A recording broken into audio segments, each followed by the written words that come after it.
Good morning. My name is Porter Anderson. I am editor-in-chief of Publishing Perspectives, and I'm delighted to see you all here. Thank you for coming. We're on the 39th day of our our little megathon here, but you really feel day 3, don't you? But it's great to have all of you here, especially when everybody's a little bit weary, perhaps. It's good of you to come along. We have a marvelous person to speak with this morning because Christian Schumacher-Gebler is the man on top of Bonnier, Germany. And it's an incredible story because if you know Bonnier in its original format in Sweden and all of the advances that it has made in different directions, you're going to be all the more surprised at how successful it is, perhaps, if you don't know yet, in Germany. It's an extraordinary story. And we were just talking about several of the points that we want to bring to you for your attention because there is a great deal to talk about. So you are at the third and final executive talk from Publishing Perspectives Forum. We're delighted you're with us, and we hope you'll be with us next year. We will be right here again with what we hope will be some of the best people in the business, like Christian, for you to hear from. Christian, you're speaking primarily to members of the trade itself. These are our trade visitors, and they will understand everything you're talking about, which is pretty terrific, too.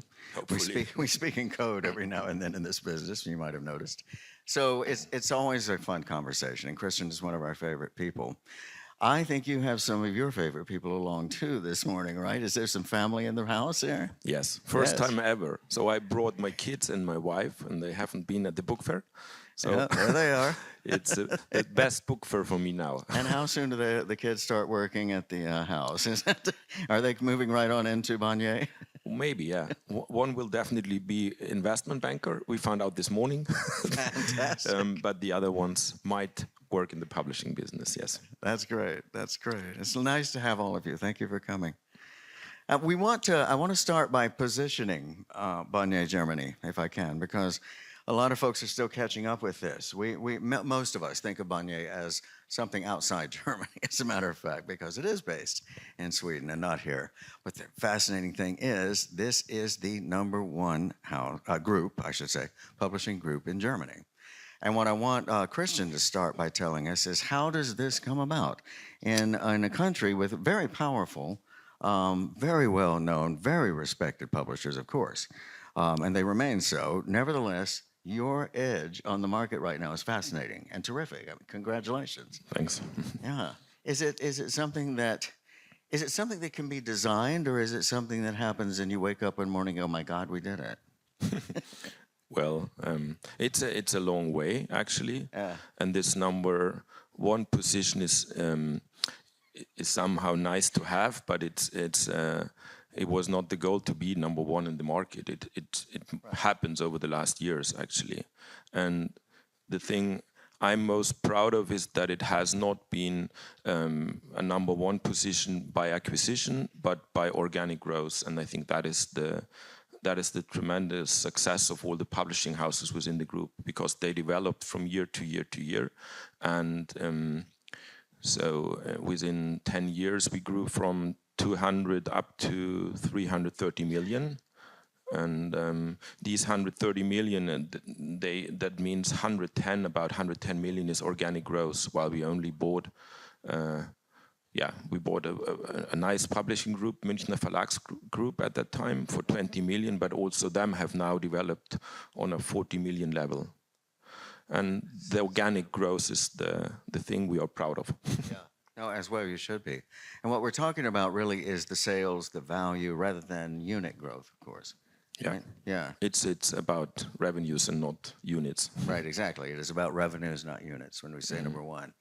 I like it when it's about revenues myself. Me as well. I think that's perfectly fine. I'm an American. I can't help it. I think this is really a marvelous story. How long would you give us a little bit of your background? How long have you actually been in the position you're in, and able to lead this, as you're doing very well, obviously? Well, I'm my whole business career in publishing. I started as an internship at Pieper, one of our publishing houses, when this was sold 1995 to Bonnier at the time. That was the second acquisition by Bonnier. And then after that, I went to university, studying economics. And then I came back to Bonn and worked many years as the assistant of the CEO at that time. Then I became CEO of Ulstein in Berlin. And another 10 years later, I took over in Munich for the group. And is it something that you feel that has been a position to grow into, or were you able, at the point that you arrived in this position, able to see exactly where you wanted to go? No, I had no idea. No. No. I grew with the years, so to say. Yeah. And I would say I'm not the guy who loves a strategic from a point like, let's see what will happen in a 5 years time. Right. I'm more the one try to figure out what could be behind the next curve. So maybe very untypical for my position, but that's how it is actually. Maybe it is. I think it's probably becoming more common, though. I mean, no one would have seen COVID, for instance. No. No one would have seen from a 2019 perspective what will happen. No one has seen the inflation, the Ukraine crisis, the young adult or new adult trend. So actually, if someone would have thought the next big shit would be non-fiction, and now it's young adult, they would have run in the totally wrong direction. And and also with all the changes, at a certain time they believed that ebook will destroy print, and now we have a big trend in audio and so on. Right. I think it's better to be flexible, Right, and exactly. have many cards in your hand instead of just setting all on one. Yeah, we were talking about Stefano Mori, a mutual friend of ours.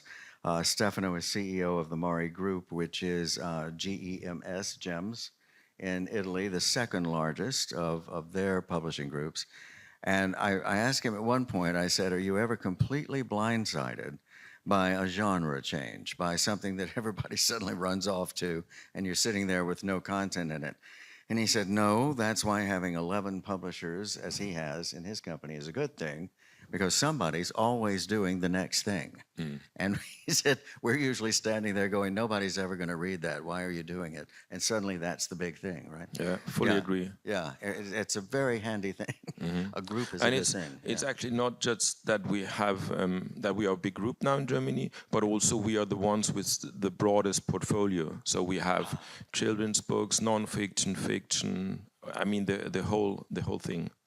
And it's how many companies within the group? Or do you divide them 7, from 8, publishers and something. imprints? 7 or 8, 7 right? or 8, Right, probably. because his, I think, is 11 companies and 21 imprints. So you can dice it either way you want to. Okay. But, Well, with the imprints, they start a new one, they close one. You lose control on that. I know.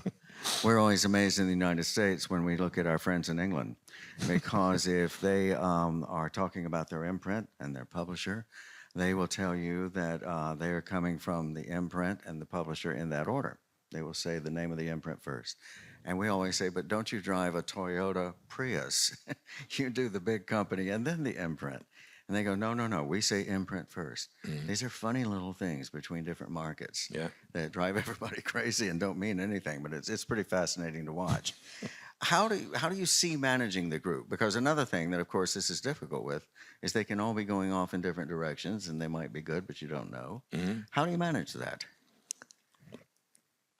Well, I hope, from my point of view, that I run with a lot of trust in my people. If you would ask them, I don't know if they would agree, but the principle is in our group that the different publishing houses are run very entrepreneurial. So we have in most companies we have a management out of 2 persons, 2 CEOs on the same level. One is the publisher CEO, and the other one is more the managing director CEO, and they must work perfectly well as a couple.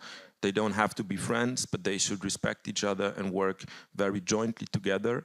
And they are responsible for sales and for profitability. So they run the company extremely, extremely entrepreneurial.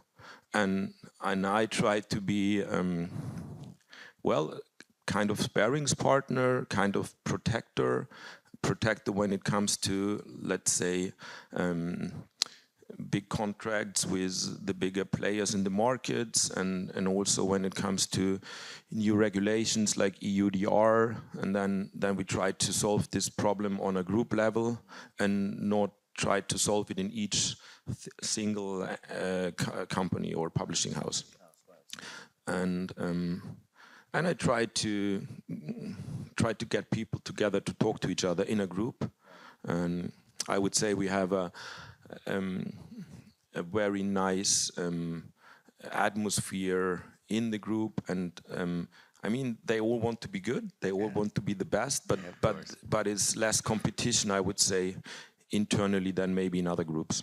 That's great. That's good to hear. That means your management style is working in some way. I suppose then what you're saying is the intervention that you need to make at times comes when the high level needs to be brought in on the financial aspects of something. Yes, the biggest and most difficult contracts, as you're saying. Yeah. But the intervention is more like I'm a very detailed guy, actually, but not to be nitty-gritty in the details and ask them for invoices or that. But it's more like, if you don't understand what is the key, for instance, of a contract, if you don't understand what does it mean in the contract with the big players, Spotify, Amazon, and so on. So if you don't understand the details, then you cannot be good in favor of your group. Right. And if I'm in charge for these contracts, I need to be in the details. I need to understand the business, and that's what I at least try to do. How often would you say that you've interjected something about content, purely content, saying, perhaps because you were seeing something that was coming across the horizon, and said, I don't have it in my houses here. Could you guys look at that? Is that an occasional moment, or does that never happen? It happens, but it always means that's for this project. If ever I pick something, they will definitely take it down. But I understand why. But so now when someone hands over something to me, I always say, don't do that. Right. It will never work. So you can send it somewhere else. No, but they are 100% free to do whatever they want, because otherwise it would. The principle wouldn't work. I mean, if I would say you can go for this project for, let's say, for a certain amount of money in an auction, then it wouldn't be the entrepreneurial aspect anymore. Because if it's good, then it was me. If it's wrong, it was also me, but not them anymore. So I mean, of course, they sometimes come and talk and then, but that's the sparrings partner aspect. I think that's very interesting, because I hope they would agree, but of course I'm sure they would. No, we call this jinxing it. If you say something, you can jinx it, just by asking somebody to go in one direction or another.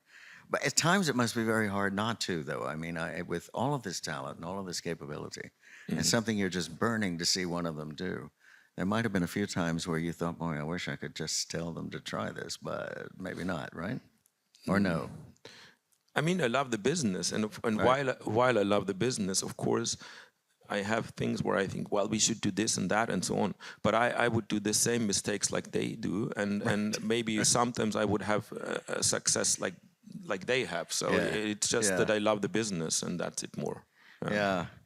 What is the long-term strategy in something like this? Because in a sense, with so many different big players doing such a good job, each on their own merit and each in their own direction, I suppose it could just run along for as long as you wanted to let it run along. But is there a long-term strategy that shows you a contour, a shape that you want the entire group to have in the future? Well, the structure, as I tried to describe, I see Bonnier in Germany, the company or the group, more as an umbrella. Yeah, it should support and protect the different business below this umbrella, and the umbrella has capacity to take others, of course. So I think there is room for more companies below this umbrella, and in the future times where we see, of course, centralization in many aspects on the trade side and so on. maybe it would be good for the one or other to join us. Yeah. But and actually that's in the favor of authors, and not just it has not that much. It has also to do with our companies, but it has also to do from an author's point of view, because I think we could do better jobs for them if they are protected by this as well. Yeah. No, that makes perfect sense. One last question on kind of the structural issue here. Is it correct to say that Bonnier is the parent company? Or what is the relationship there? Between our publishing houses and the group? Yeah. And the group? Yeah. Okay. And do they work with you as you work with your houses in your group? Yeah. Do you mean the suites? Yeah. Yeah. So they give you your head, they let you... I mean, I'm asking how are they to work for? No, absolutely. No, I'm actually able to run the company also as an entrepreneurial, the German group, and the Bonnier family is fantastic. I mean, I think they might be one of the best publishing owners for a group like us in the world. They are in publishing since 200 years, and I mean, I see them from time to time, and they let us go. I mean, to enter Germany to enter Germany was not a plan. They bought the Per Carlsen Verlag in 1980 in Denmark, and then they found out that the Carlsen Verlag in Denmark had a very little entity in Germany, and so they entered Germany by accident, and now 45 years later they found out that they became #1 in the German market, and they are super proud, and yes, they are. Yeah, and now they tried to tell the people that this was a strategic decision, but it wasn't. So they saw this. It was just yeah. Fun. Well, that's the winner's luck to get to say something like that. I would say exactly that too. Let's I like this. Thank you for letting us kind of establish how the company sits, if you will. What I want to talk about now, and you and I were just speaking of it before we got started here, is what we call the English exports issue. Yeah. And the fact that this is happening, in my experience, we saw this about 3 years ago when one of our friends, Nelleke from the Netherlands, was here, one of our great independent houses in the Netherlands was here, and she said, the thing is that I can't translate anything into Dutch anymore. And I said, what are you talking about, Nelleke? You're in the Netherlands. And she said, they're all reading English. And that was the first national market I became aware of. They seem to have been ahead of some of the others. But now we're seeing this happen in many markets, including Germany. And here, speaking of Pieper, Felicitas van Hovenberg was with me a couple of years ago at an event, and she said this is actually becoming quite a problem that we're having.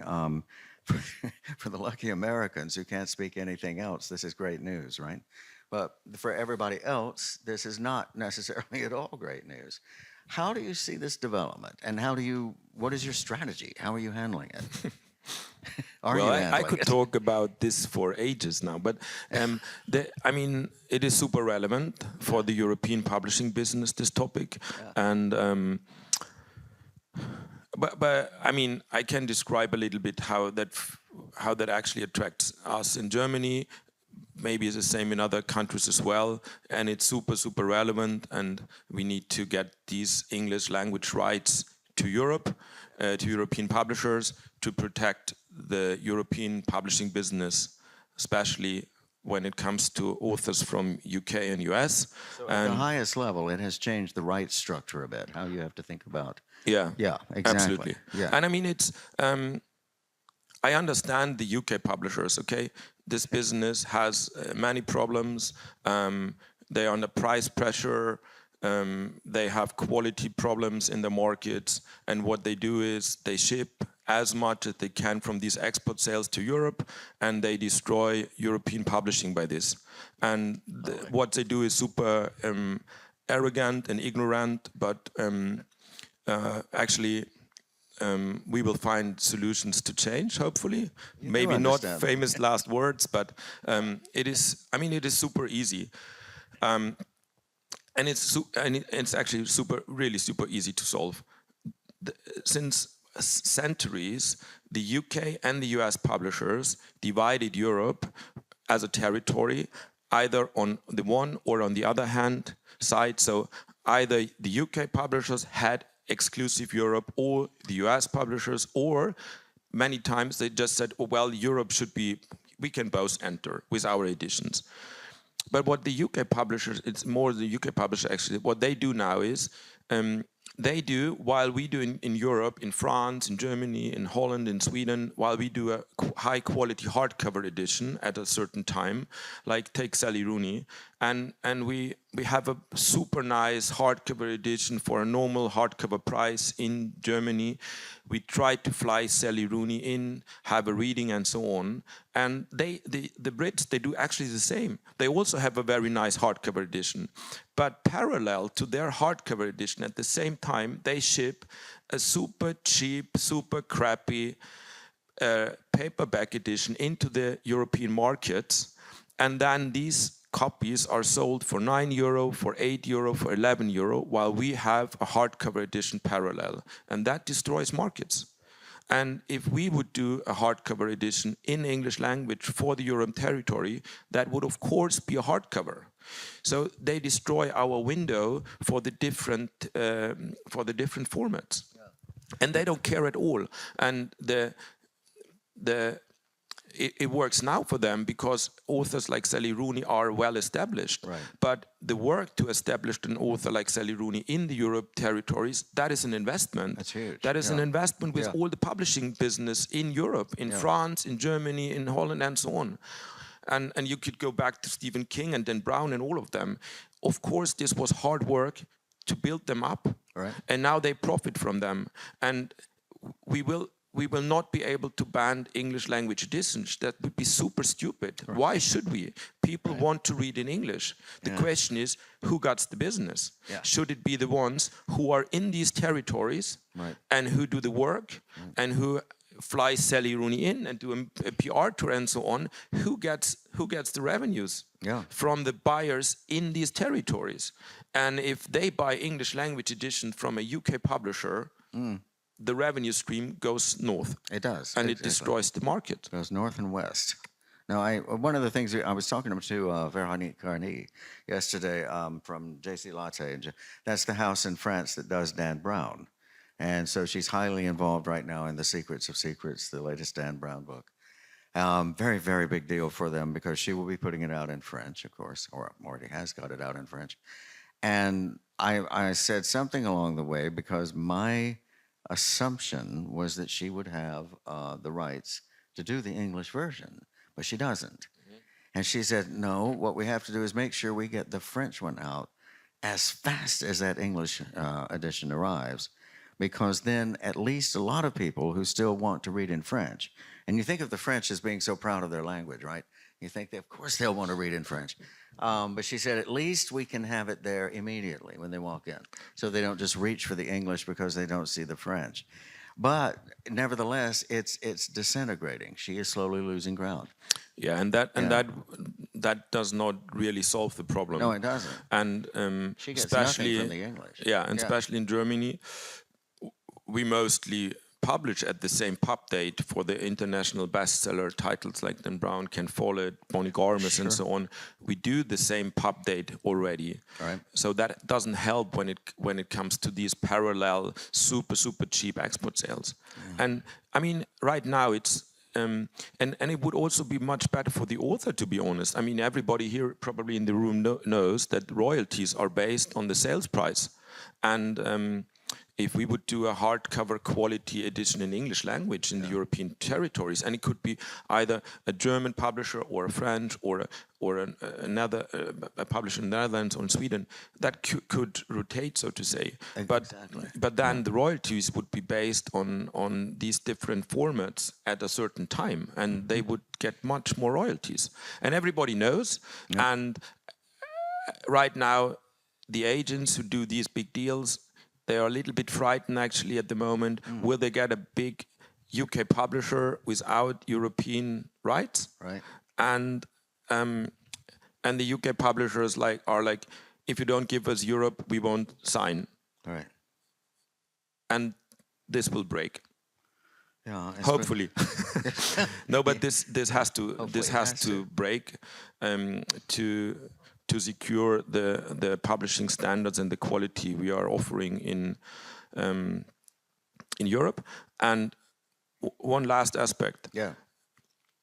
If it would not break, then first no one would care let's say in a 5 or 10 years time about these English authors, which would be horrible, because then the European publishers would just say, well, we cannot refinance our investments first, and then also these authors would not be able, most probably, to really sell the language edition for German language, for French, for Holland, for the Netherlands, and so on. So then they would also lose not only royalties on these English language on another level, but also the royalties they now get in the different territories.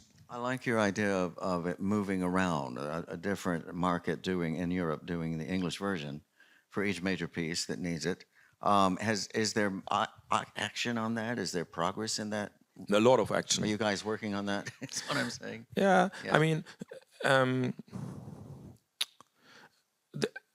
some are working heavily on that. Yeah. Others are maybe not allowed to work on that. So my feeling is that there are some European publishers, once they belong to big international groups, that they might be not allowed to do work as heavily as we do. Yeah. But I mean, it's not my company, but I mean, Bertelsmann is based in Germany, and Penguin Random House belongs to Bertelsmann, and I don't see why Bertelsmann in Germany should support a UK or US view on that business while they do the collective revenues in Germany. So I think at a certain time there will be other views on that, and then there will be other push from other German publishers in this aspect. But believe me, all the German publishers wants to do these English language editions, and some push it harder and others a little bit less for whatever reasons. Yeah, no, that makes, to me, this makes good sense, and I'm really glad that at least those of you who can are working on it.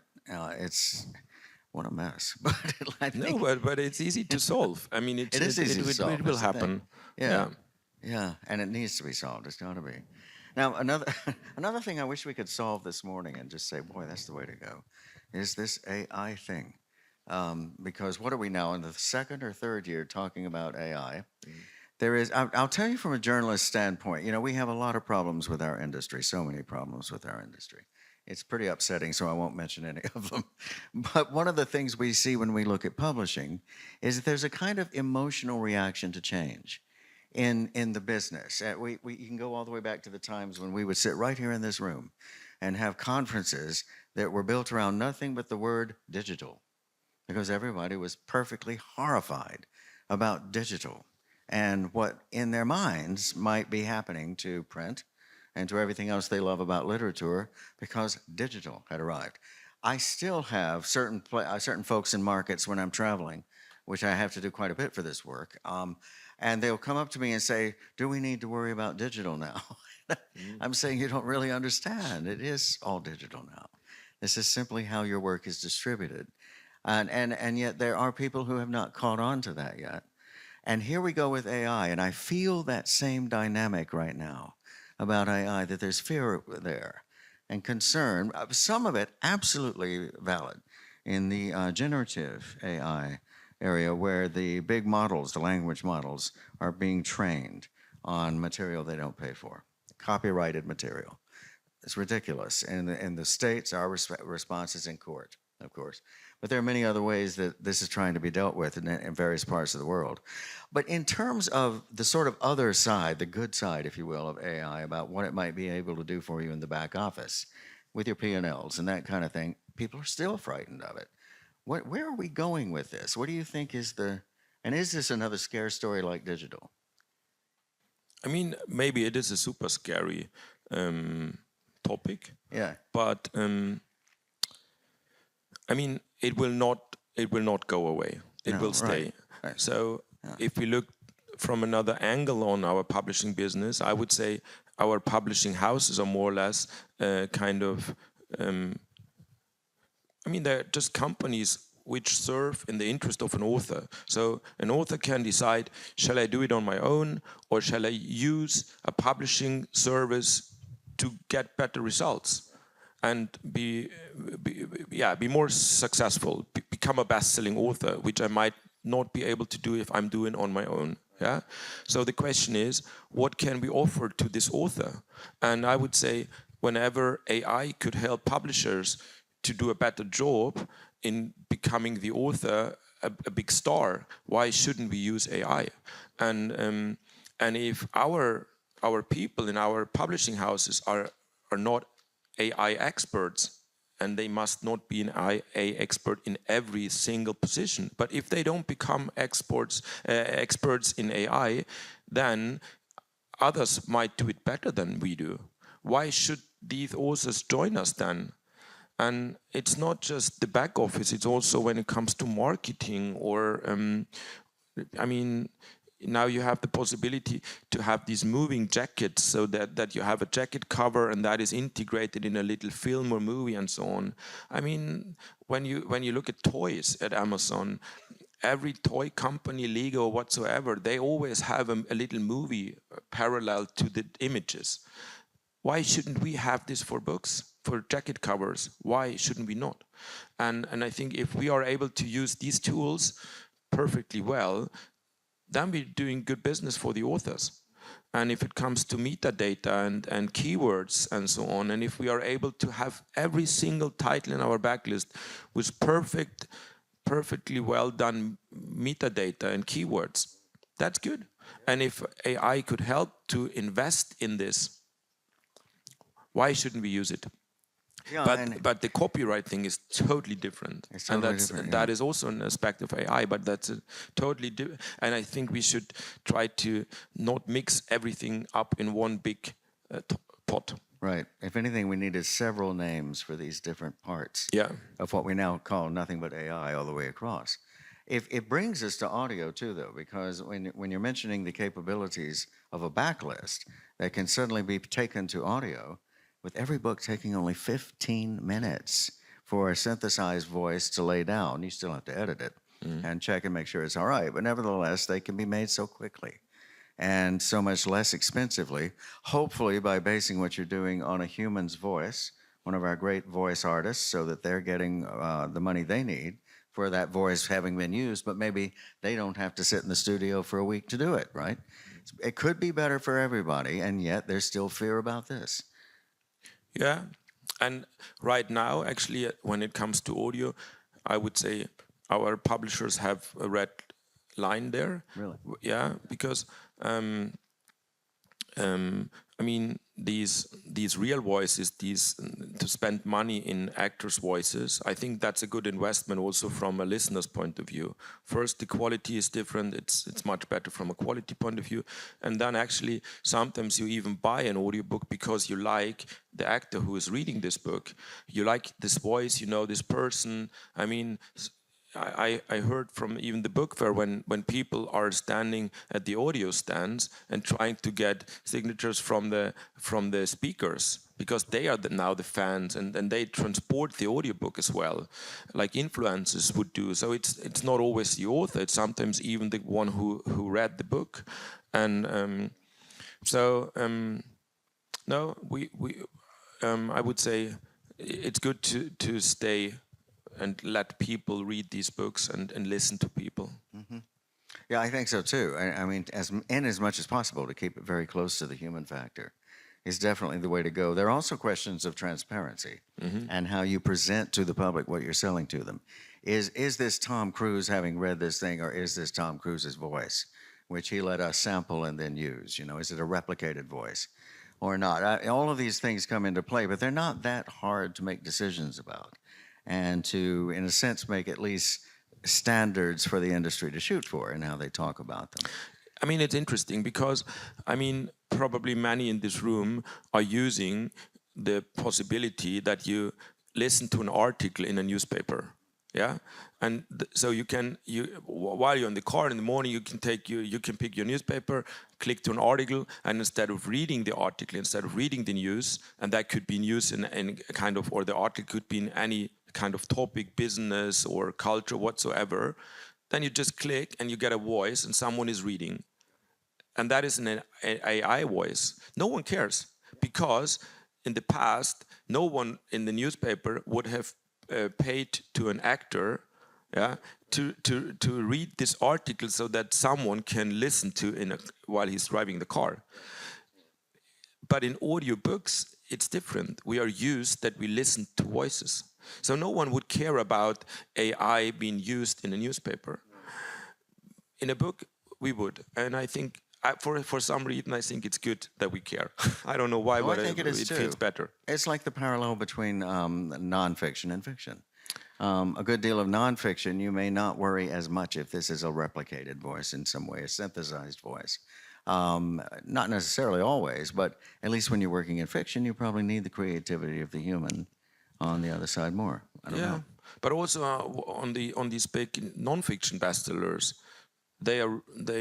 we have human voices in there, and not AI voices. So I think it's good to have them. I do too. In the States, we have a lot of journalists who write books and read their own books. And it's quite funny because you find out words they don't know how to pronounce that way. It's always kind of entertaining. And one last thing. Yeah. There is no need to change the voice in audiobooks. Right. We can finance them. Yeah, we have done for the past. The business model works. Why should we make it even more profitable in changing that? Yeah. If you have other problems, while you really get problems to refinance your business, then it might be different. But here, I would say it's good to pay actors and real people to read these books. Oh, absolutely. Yeah, as long as we can do that, keep them close and nourish their careers. This makes perfect sense to me too. Can see what a bad business guy I am. As well, but for all the right reasons, you see, Christian. That's okay. We're close to the end of our time, but one thing I also wanted to touch on. This fascinates us about much of Europe, and especially Germany, France. You have so many good booksellers. In the States, the vast majority of our books, whether they're print or any other format, are being sold through primarily Amazon, but other online media as well, other online retail media. Where do you see the chains versus the independent booksellers here in this country? The reason I'm asking that is I hear from folks that I know in the business that in the cities, it's very hard to make a bookstore work now.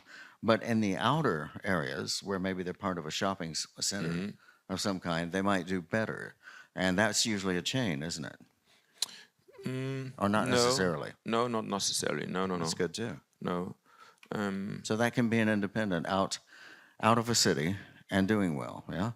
Yeah, and also in the city, can be independent and doing well. Right.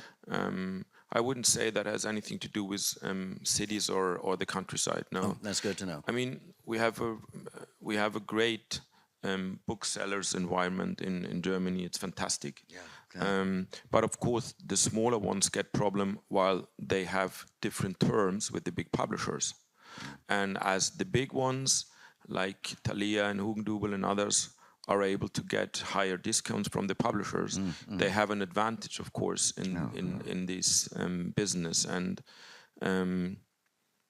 that actually frightens me a little bit. Is it something that concerns the community of publishers beyond yourself, or do you find that most people are not worried about this? No, I think many are worried about this. Really? I mean, a book is not like milk and butter, but somehow if you pass a bookstore and you know, well, I need a new book, instead of I need a milk or a butter or bread. Right. And if these bookstores disappear, then you just pass by another shop and you don't have this kind of attraction. Well, I should go there now. Yeah. So we have many thousands spots in Germany where you can buy a book.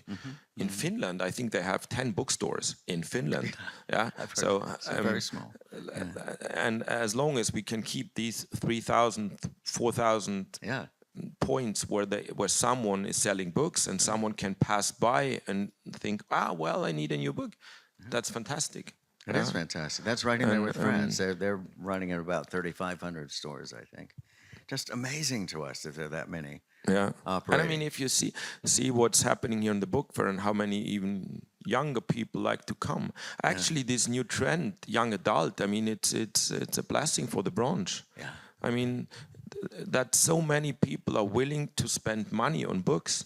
They might not read every book, but that has happened before. Yeah, right, that right. people just buy books and put them somewhere and don't read them. But that people are willing to spend so much money on books and buy 2 or 3 because they are so nicely done with all these sprayed edges and so on.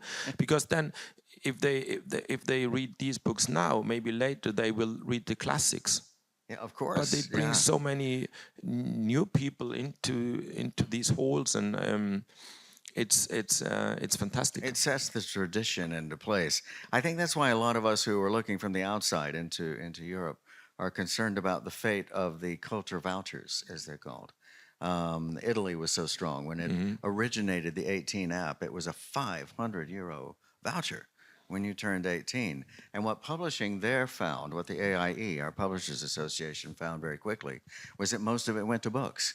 They were actually buying these books, and they would keep them, and they would read them, and that's your tradition getting set into place. Now the government there has split that one into a two-way bit of a mess, part of it on merit, part of it on how your family is doing financially, that sort of thing. I know that the German version is just about gone, yes? Yeah. Which is too bad, because it looked like it was off to a good start. France is sort of wobbly on theirs. Is there a chance those things can come back and be in force and helping to teach that young adult population to get into books from the beginning, or what? It's gone. I don't know, but right now it works perfectly well, and actually I'm proud that we work in a branch where we can reinvest our business while people buy our products. Right. I mean, the whole film industry would collapse if they don't get money from the government, and we don't get money from the government. Right. And it works. And that's something to be proud of, and not always asking for governmental support and money. No, we can do it on our own. Yeah, it's absolutely something to be proud of. I mean, it's... Yeah. Let's try for a quick question. We have about 2 minutes here, not much more. Does anybody have something they'd like to ask Christian before we finish up here? Any Swedes in the house? No, sorry. Oh, good. We've satisfied your every need. This is perfect. Actually, the problem is I can't see you. It's so bright up here. You could all have your hands up, and neither of us would know. Good. Everybody's comfortable. Well, in that case, we can say thank you, Christian. Thank you. It's been a wonderful conversation. I appreciate your candor and your willingness to be with us. It's great. Thank you so much. Thanks cool. so much. Thanks. This was fun. And thank you all for coming.